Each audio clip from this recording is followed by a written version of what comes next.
Welcome back, everybody, to another episode of the State of the Program series on the Crossover U podcast. My name is Kanaye, and I'm joined with Josh today, and we are going to be breaking down the offseason of the Creighton Blue Jays. Greg McDermott has lost quite a bit this past season after honestly having a surprisingly good year following the season-ending injury of Pop Isaacs this past season. Pop Isaacs only played in, I believe, 7 or 8 games and was really starting to hit his stride.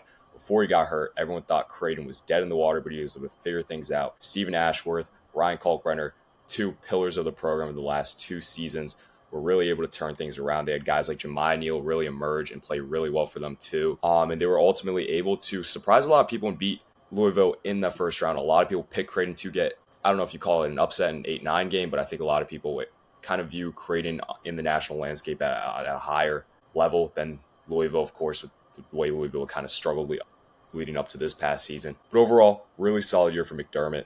Again, he's lost a lot, but he's also done a really outstanding job in the transfer portal, which we're going to talk about all in today's episode. But before we get into that, if you like this podcast or anything else you see on this channel, please engage with our videos in any way you can, whether it's liking, subscribing our channel, or just telling others about us. It really does go a long way of building what we do here at the Crossover. So let's get right into with what they lost. And it's a lot. Josh, how do you feel about what Creighton's losing? It's bad. I'm being honest with you, it's a full starting 5. We're talking Kalkbrenner, Ashworth, Isaacs, Jemiah Neal, and a ton of backup guys, including Frederick King, Mason Miller, Sterling Knox. There really isn't much else to say. A lot of these guys did end up just graduating. So it's not horrible. Isaacs does transfer, but that was kind of to be given. I felt like the roster he was going to be left with wasn't going to be what he wanted, so he transferred to Houston and then to Texas A&M, but that's a story for itself. I'm going to be honest with you, I don't care what program this is. Losing your entire starting 5 like this is atrocious. Yeah. I think and especially guys like Kalkbrenner and Ashworth, who have been day one guys for Creighton. These are Creighton legends, in my opinion, right now, that are moving on. Honestly, good for them, but you're never going to have those 2 players ever get on this roster. Definitely. And losing a guy like Kalkbrenner, who's been the anchor of your program for the last 5 seasons, but 3-time Big East Defensive Player of the Year, maybe 4. I forget off the top of my head. I want to say it was 3. But to just lose someone like that who never fouled out once in his entire collegiate basketball career as a guy who's above 7 feet tall and one of the most disciplined rim protectors we've ever seen in the history of the sport. I don't think you could put it into words how much it means, what it means to lose someone of that caliber of a player. And he improved his offensive production this past season, averaged near 20 points per game, which was kind of the thing that a lot of Creighton fans were waiting on throughout his career. And he finally did it in his his grad season, I should say. And it's tough to lose that just with what he does and how Creighton's defense was kind of designed, built around being able to funnel guys into the paint to lead them to Kalkbrenner, where you know he's going to be able to get blocks, he's not going to get in foul trouble. To lose that, someone who you've built your entire system, both offensively and defensively around, it's tough. And they reloaded, don't get me wrong, but there's definitely going to be an adjustment period, I think, just in the post Kalkbrenner era. Yeah, and I'd probably give this a 4. I think that of the hulls we've talked about of teams that have lost programs, or like the program legends, if you were to ask me, losing a starting 5 plus 2 of your greatest players of all time, it's crushing. It really is. And yeah. We're not going to lower it too much because they graduated, then really transfer out. Yeah, I think a 4 is fair. I don't know if there's been a team that we've covered so far that's lost a player as important as Ryan Kalkbrenner, the way Creighton has. Just, again, the gravity he brings both on the offensive and defensive sides of the ball. It's, again, what was the lifeline of the Creighton Blue Jays basketball program. And to lose that, it's almost like you're losing a head coach in a way, too. That's playing out on the floor for you. But that being said, let's get into what Creighton has added. It does get pretty exciting if you are a Blue Jays fan. In terms of what they were able to bring back, I feel like that's important to mention first. They are getting back Jackson McAndrew, Jason Green, Isaac Trout, Ty Davis, and Shane Thomas. Jackson McAndrew, Jason Green were important pieces off the bench for Creighton this past yeyear. Same thing goes to Isaac Trout. They were all able to kind of come on the court, hit big shots and flurries at times, especially after Pop Isaacs went down. It's my mistake, not Doug. Greg, his dad, Greg McDermott, really had to turn to his bench more so than he has in the past. And I definitely think they delivered when needed to. The transfers is also where it gets really exciting. Blake Harper is coming in from Howard, where he averaged near 20 points per game. Nick Graves coming over from Charlotte, averaged around just under 18. Owen Freeman and Josh Dix are the 2 high major transfers, which they are bringing over. Owen Freeman was really good at Iowa, averaged around just under 17 points per game. Josh Dix around 14 and a half. So both those guys coming over from Iowa, that I'm sure they'll bring good chemistry between the two of those guys on the court. And definitely those four guys I think are more than capable of being in the starting lineup going to the season. Certainly. I actually really like the haul as well. This is a very, very new route for McDermott. He doesn't really reconstruct his roster, let alone get guys in the portal. Like I said before, Kalkbrenner, Ashworth, Neal, these are all players that were day ones for the program. And as of right now, the only true freshman that's coming in is Hudson Greer, a top 40 prospect in the ESPN Top 100. Regardless of the matter, I think it's a nice addition. My only take back is Harper and Graves play at a very low level. Freeman and Dix will have to be the closest counterparts to Creighton, which is nice that they have a Power 5 addition. And I do like Jackson McDaniels saying, I think he really can work himself into a Kalkbrenner-esque role. He honestly has a better three-point shot than Kalkbrenner too, and he is quite tall and lanky, so he can somewhat fill out role. Obviously, he won't be the defensive maniac that Ryan was, but I feel like that's not the worst thing in the world. Give me a 7 for this. I just feel like it's a great haul, but I don't know how guys like Harper and Graves in particular adapt from the low mid-majors to the Big East. Yeah, I think a 7 is definitely fair, just considering I would have gone 8 if it weren't for the fact that, like you mentioned, we don't know how these mid-major transfers are going to play at the high major level. Same thing kind of goes with both Owen Freeman and Josh Dix. It's a lot different when you are playing for something as opposed to what it was at Iowa for them in their up to this point in their collegiate careers, where, don't get me wrong, they had solid productive seasons at Iowa, but at the same time, I want to say it is kind of a step up in a level when you're now playing for Greg McDermott at Creighton, a team that's every year intends to compete for a Big East, both regular season and tournament title, and go on runs in March. But I definitely think at the end of the day, 7 is fair to give for what they added. Now, before we get into coaching, I do think it is important to throw out the projected starting lineup me and Josh have for the Blue Jays this upcoming year. We believe that a combination of Blake Harper, Nick Graves, Jackson McAndrew, Owen Freeman, and Josh Dix will start for Creighton. Now, I do like how you have a plethora of guards who should be able to bring the ball up the court and run your offense between Nick Graves, Blake Harper, and Josh Dix. All the three of those guys have experience kind of running the point at times, also playing off the ball. So I think that's something going to help you. Jackson McAndrew, I really expect to make a big leap this year, now in what a presumed starting role. On top of that, Owen Freeman, for all the reasons you just talked about, can step out, shoot the ball, can be a low post presence, can play make a little bit. It's not one of his strong suits, but at times he can do it. I also do think it's important to mention, kind of forgot to in the ads part, Fedor Zugic was deemed eligible to play another year at Creighton, which is interesting to see just because I know going into this past season, a lot of people argue that Fedor Zugic probably shouldn't be declared eligible by the NCAA, just considering he played at the highest level of professional basketball out in Europe, and he averaged around 13 points per game in that league. And a lot of people, including myself, thought that if he was deemed eligible, that would make Creighton an instant Final Four contender. In the minutes that he did play, once he got deemed eligible around the midpoint of last year, he honestly didn't look all too flashy or anything too crazy. That being said, he could be, still kind of adjusting from the whole in limbo process. Same thing kind of went down this offseason where we didn't know if he was going to be deemed eligible or not. He was.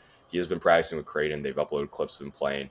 I do expect him to have a better year than what he did last year in the minutes he played. I do think there is a world where he starts. At the same time, though, right now I would probably have him as the sixth man. Yeah, no, I like the Fedor Zugic plug-and-play options.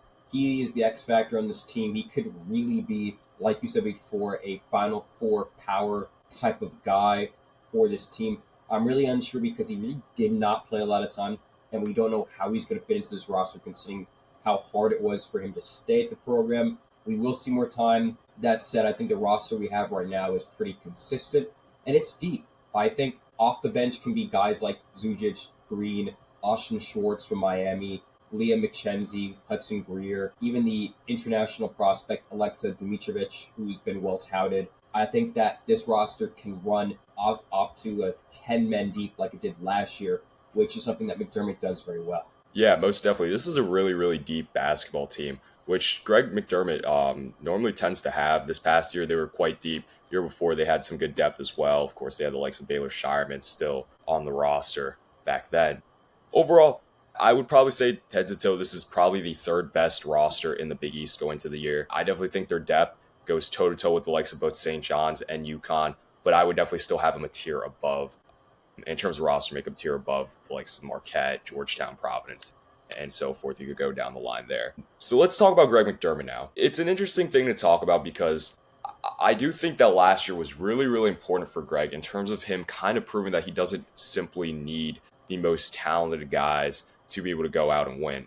Like I talked about at the start of the video, a lot of people thought Creighton was dead in the water when Pop Isaacs went down.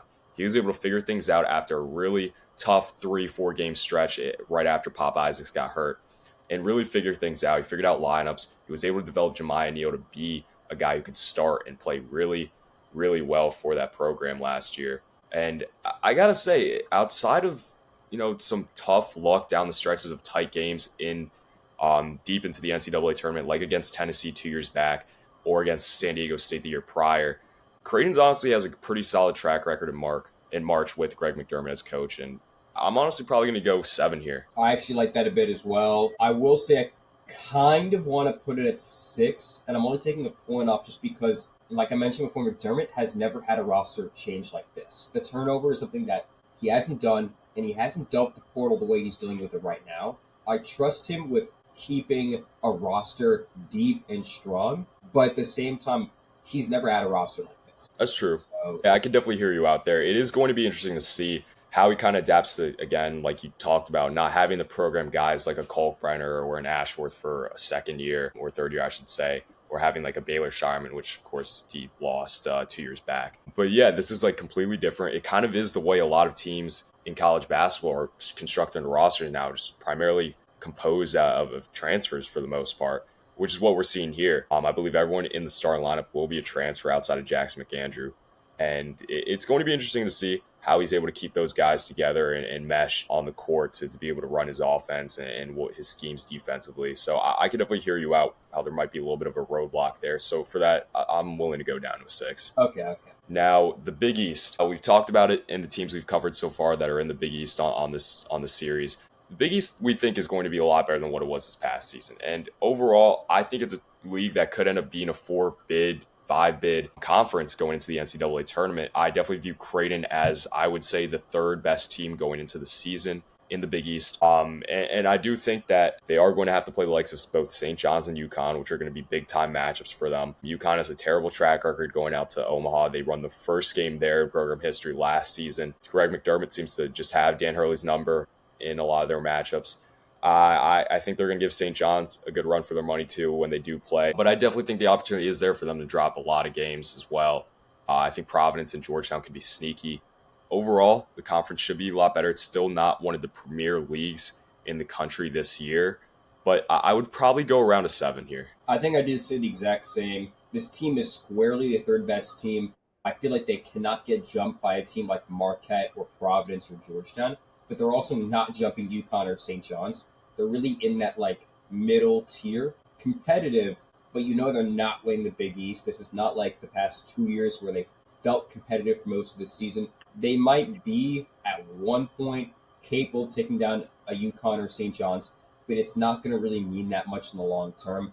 I think a 7 is just fair because they're not going to be horrible, but they're not going to be on top of this conference. Definitely. Now, to get into the vibes in Omaha, Nebraska, I actually think they're quite high. I know you are losing Ryan Kalkbrenner, which is, of course, someone who's been around for 5 years, was a fan favorite, one of the all-time Creighton Blue Jay greats. You're losing Stephen Ashworth, too, who I know was a major fan favorite as well. But you are adding a lot of talented pieces. I think Creighton fans are going to love Owen Freeman and Josh Dix. I'm a really big fan of both Blake Harper and Nick Graves. I love what Blake Harper did at Howard from his tape there. Nick Graves, I didn't watch as much tape on through the season in his play at Charlotte, but I do think he's a really talented scorer who can shoot the ball at a high clip. And I do think there is the path for them to be able to compete for a Big East regular season and tournament championship. Do I think it happens? Probably not, but there's definitely still a full realm of possibility where it happens and where they can go on a deep second weekend run in March. Yeah, I think that, and this is one of the better high ceiling, high floor teams, right? Low floor teams, because once again,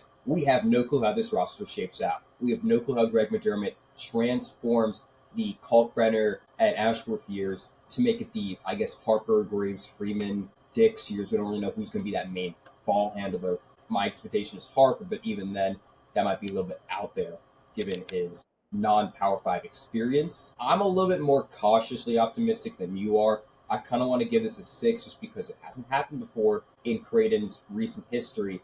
And we know that likely the ceiling for this team is the third best in the Big East. It's not horrible, but if you told me Creighton made a Sweet 16 this year, I'd actually be a little surprised. I don't think this team gets much better than last year, which you can't necessarily expect to get better when you're losing your top guys, but bouncing back and then getting better is not something I've seen with this program. Yeah, I do think this year's team might actually be deeper than last year's in terms of talent, head to toe. I think all around that they got a lot of guys who could make big time contributions to their on court product. But I could definitely hear you out where there is a little bit of an adjustment period for both Greg McDermott and the fans to have to get used to a world where you're not seeing Ryan Kalkbrenner suit up for you every single night.